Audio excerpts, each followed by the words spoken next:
There's a lot of new items and there's a lot of people that are gonna argue about who should get each item. Well, we're gonna take a look at it, we're gonna make a solution, and then you can complain in the comments before you complain to your guildmaster. So that way you can complain twice. Complaining is power. Now, as you guys know, there is a couple items from no Metagan. Okay, items from no Metagan that were already way too strong compared to like level 60 items. So it is no shock, no surprise that they had to retune all the items from level 60 here. And all the vanilla items are gonna get updated for SoD, most of them at least. So let's take a look at them. First of all, we're in Lord Kazzak. Remember guys that you're gonna be able to do Lord Kazzak on an instance, so this is actually matters. You're actually gonna be able to kill it this time. And right off the bat, it seems to be intended to be used for tank warlocks. They put 60 armor on it. That's very interesting.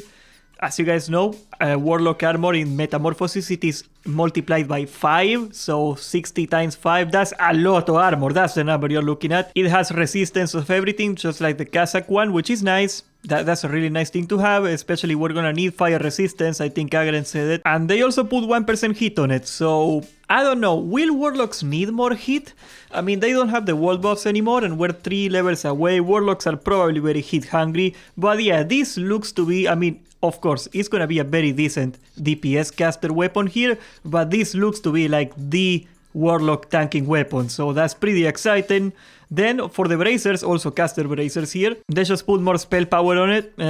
This feels like freaking Uber's gear is gonna be better than this. So let's take a look at the updated Escandar set right here from Kazzak as well. So they put 20 more attack power on it. The set bonuses are different. There used to be only a 4 set, but now there is 2 more set bonuses. One of them is gonna be hit at 2 set. And then the other one at 3 set is gonna be that you're gonna get 1% more crit. I might as well take a look at the rest of it right now. So the other one is gonna be a fist weapon and the other fist weapon. The DPS seems kinda low at 48. I definitely seen already data mined weapons that are a little bit better than this. So that's the offhand, and the main hand is also 48 DPS. They are kinda slow, which is good. 260, that's something in the range that you wanna have for a Fury Warrior, for example. I do not know what's the proc chains supposed to be for the 30% melee haste, but once again, who loves melee haste the most? Warriors, because that means more rage. And the bleed is not very good, so the main hand, the offhand, sorry, is not gonna be that impressive. This will live and die on how they tune the proc chains. If this thing procs fairly often per minute, this may very well become the best weapon in the game for a long time for a Fury Warrior. I already made a video before. I told you that Fury Warrior seems to be pretty freaking busted now with the buffs. So 30% melee speed every so often, that could be pretty gosh dang significant. Very well, the caster leather belt, they put more spell power on it. Pretty boring. The male caster helmet right here, that's for shamans of course. They put 1% crit and 1% hit on it. This right here is gonna be best in slot, no question about it. 1% crit, 1% hit, plus 30 spell power. That's really strong. That feels like twice the stats of a Sunken Temple item right there. Very well, then the Ring of Entropy, it has 1% critical with spells and they put 29 healing on it. So that's gonna be like just a healing ring.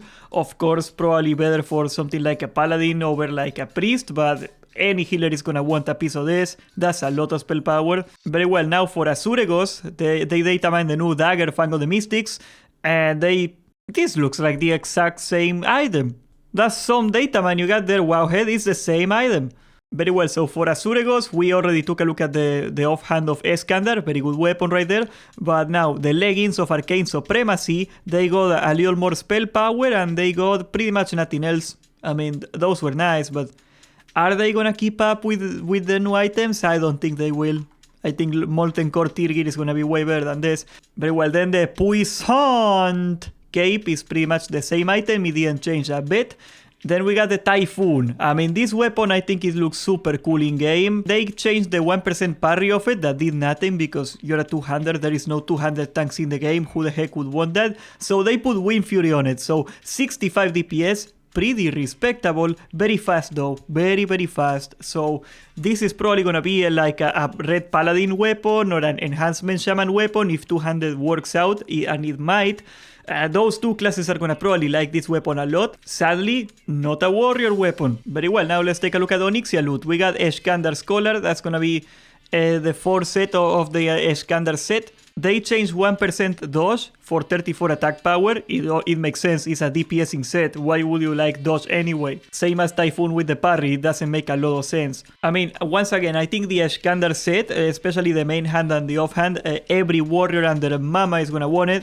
But I think every melee period that can dual wield is gonna like this. I didn't theory craft at all how the melee hunter is gonna work out this phase, but I bet you a melee hunter is gonna look at all these things and love it. Shard of the Scale, useless item like it used to be all the time. It's still gonna be useless, nobody likes this item, it just has mana per 5. I mean, it's something.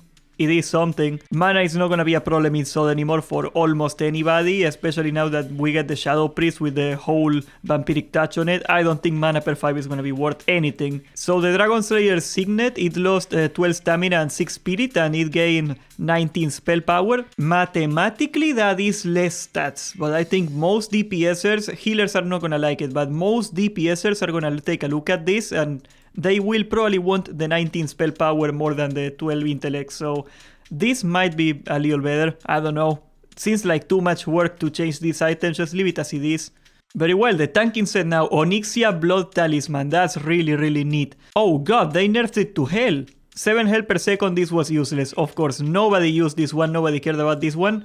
But you change 1% parry for 11 defense. Defense will give you attack power now at a 4:1 ratio, so you could read this as a 44 attack power, and that might be worth it, but actually no, take a look at it. We had 8 defense, and now we get 11 defense. Let's see here, 3 defense, so that's 12 attack power. They are kind of getting rid of the awkwardness of the vanilla items, because whoever made the vanilla items really had no idea what they were doing.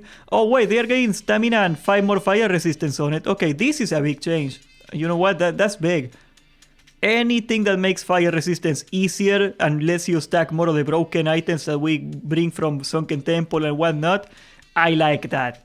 I want more of that. So yeah, put more fire resistance on things. I like that. The Onyxia Tooth Pendant is pretty much the same item. They just change melee to just any kind of spell and melee hit right here and crit. They did that with every item basically. You know, one thing that is kind of fun is that Thunder Fury did not get any changes. As far as they could data mine, they couldn't find any changes, and Agren said this: none of the new weapons have been buffed to the point where Thunder Fury needs a buff. Go compare the new weapons versus the old weapons. The DPS changed minimally. Well, yeah, but they stack like a ton more stats on it. That's not quite fair, I guess, but whatever. Well, that, and they put Wind Fury on every damn weapon in the game. Like, yeah, like, they didn't increase the DPS on like the offhand of Sunken Temple, but you put Wind Fury on it. I mean, that's a lot of damage right there. I don't know. I don't quite agree with that, but I kind of agree with him. And like the other point that he makes is the point that I think is very logical, and it is that the power creep is gonna be insane. Like, what if you put 10 more DPS on Thunder Fury? You're gonna have to put at least 10 or 20 more DPS on the next tier and the next tier and the next tier. And that's where the classes break. I mean, we're already looking at a bunch of issues where the warrior class in particular is breaking. The warrior class is becoming impossible to balance. Not necessarily because of the runes, which are also dumb. The runes were very dumb. But also because the gear is getting insane. The warrior was not designed back in 2004 to have 50% crit at level 50. That was not supposed to happen. So no wonder that the warrior doesn't function right, that it does a lot more damage than it should when it gets like that much gear. So if they keep buffing all the weapons blanket style like they're doing, that will be a huge issue. Now, at the same time, and this is a bit of a concern, is what if everything falls behind? Because we saw in Sunken Temple, right, where the loot in Sunken Temple is like 10 more stats better than the look in Nomeregan. There are a lot of items in Sunken Temple that you could even, it didn't even feel like you got an upgrade. Hopefully that will not happen here, and hopefully that will not make it feel like it's not worth doing the raid. Hopefully, I mean, Thunder Fury is gonna be Thunder Fury, Sulfuras is gonna be Sulfuras. They put 80 DPS on that thing, for Jesus' sake. That thing is never going out of style. But you look at a lot of these items and it is like a slight tweak over here. I mean, a couple of them got a big buff, they put a bunch of crit on it, but for the most part there is nothing that you look at the raid gear and you think, that's a lot better than it used to. Hopefully it's still gonna feel like a lot more damage. I don't know.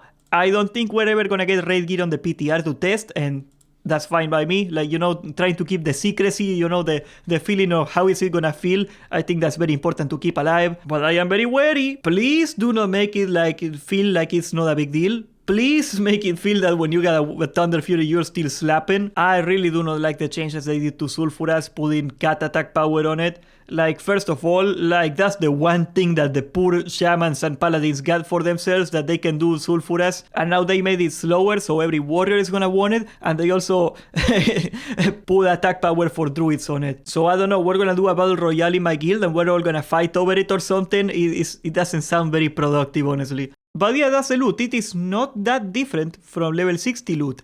A lot of the caster gear can be interchangeable with melee gear now and vice versa, because the hit and crit from caster will still work in melee, and a couple of those items, they got like 1% hit and 1% crit. Even if they are caster item, and if you're a warrior in blues, that might work. I would wear it, but what do you think? Do you think they should buff the loot a little bit, or do you think I should just shut up and go milk a cow and then cry in my bed that is right there for the rest of the day because I am like a bad boy and I do not have an Albanian flag in my wall that is like perfectly aligned. It is kind of crooked, and the Serbian flag is perfectly straight for some reason. Is it a political message? Are you a political message? Subscribe, leave a like, join the Discord, and thank you for watching.